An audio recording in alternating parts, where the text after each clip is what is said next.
Ah voilà, j'ai trouvé un bout de tube. J'ai rien trouvé d'autre plus intéressant. Bon, parce qu'il faut quand même une certaine épaisseur pour qu'on puisse faire un filetage, hein, que ça représente quelque chose. Donc là, je pense que ça devrait aller. Ça va être tout juste, mais ça devrait aller. Donc j'ai percé à 8,5, comme on a vu. J'ai toujours mon truc qui rentre pas, c'est normal. Et je prends mon petit outil préféré. Et le plus important, ce sont les premiers tours où on fait la prise. Donc on regarde à être bien parallèle à la pièce qu'on veut tarauder. Comme là, je ne le suis pas. Ah si, j'y suis, mais c'est la pièce qui est pas droite. Voilà. Et on commence tout doucement, délicatement à entrer dans la matière. Alors un point important, c'est qu'une fois qu'on a commencé à mordre, hein, qu'on sait qu'on commence à rentrer là, on fait un quart de tour en arrière pour casser le filetage qu'on est en train de créer. Parce qu'en fait, il se crée des copeaux au fur et à mesure que l'outil rentre dans le métal. Il se crée des copeaux, et ces copeaux, bah, si on les laisse s'accumuler dans le filet qui est ici, hein, qui est en train de se créer, on va faire des bourrages et on va faire de la merde. Donc, à chaque fois, on fait une avancée, on fait un tour par exemple. Voilà, tac. Je reviens un peu en arrière pour casser les copeaux. Je reprends. Ouais, il n'y a vraiment pas beaucoup d'épaisseur, hein, donc ça va aller vite. Hein. Hop, je reviens en arrière. Et on entend un petit croc. C'est le filet, le copeau qui s'est créé, qui se casse, qui se coupe, plus exactement. Hop, je reviens en arrière. J'avance. Voilà, je reviens en arrière. Bon, là je le fais pour la démonstration parce que là je sais pertinemment que je suis passé à travers. Mais voilà, l'idée c'est ça. J'avance, je reviens en arrière pour casser.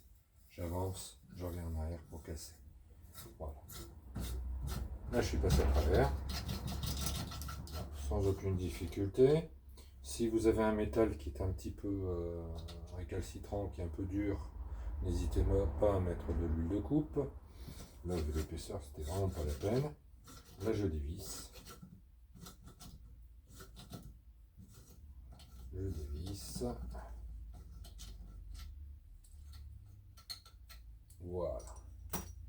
Et là, on vérifie que, par miracle, le filet est bien pris. On a créé le filet dans la pièce, un perçage à 8,5 pour du M10. Voilà. La pièce est faite. Je ne sais pas si vous la voyez. Voilà. La pièce est faite. Le filetage est fait. Et l'air de rien, c'est pas très épais, mais le filetage est déjà bien résistant. Voilà, à partir de là, je pense que vous êtes capable, de vous donner un petit coup pour enlever les copeaux qui sont là au-dessus.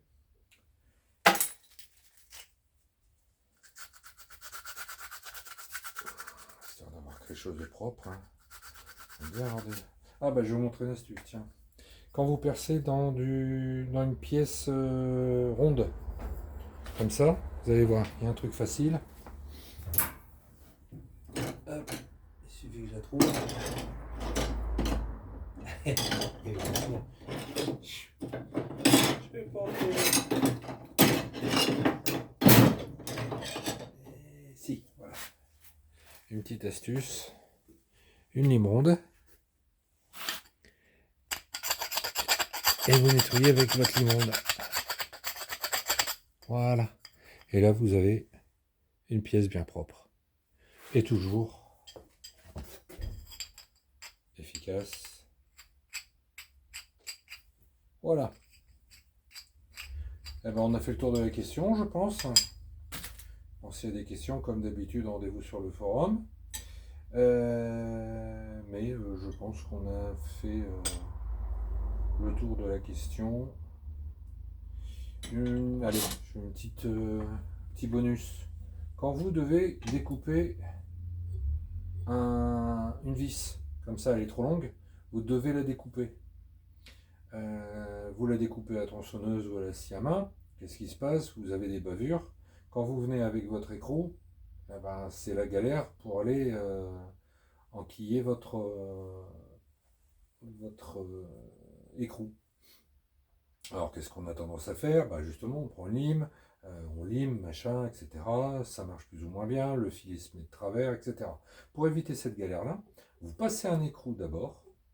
D'abord, vous passez l'écrou. Vous faites votre découpe et ensuite vous sortez votre écrou. Et votre écrou, comme il est déjà en appui sur les bons filets, eh ben, il va sortir en refaisant plus ou moins votre filetage. Et après, vous pouvez faire un léger coup de lime, léger coup de lime ou léger coup de meule pour vous avoir la pièce propre et sans bavure. Mais au moins, l'écrou a fait son travail justement, il a remplacé le tarot ou la filière, il l'a remplacé. Vous avez aussi la possibilité, si jamais vous avez travaillé sur des métaux très durs, là c'est rien du tout, hein, c'est du chewing-gum, hein, c'est du 6-8, ça vaut que dalle, mais il peut arriver qu'on ait à travailler sur des métaux très durs. Dans ce cas-là, vous passez votre filière dedans, vous la passez, vous faites votre découpe, et là, votre filière, vous mettez votre outil, et vous faites sortir votre tarot ou votre filière de la vis, et vous avez reformé le filetage jusqu'au bout, et pareil, un petit coup de meule, et vous n'avez pas de problème pour venir mettre votre écrou. Voilà, allez, c'était la petite astuce en bonus. Allez, c'est terminé pour les perçages, filetages et taraudage. Bonne journée, à bientôt. Salut!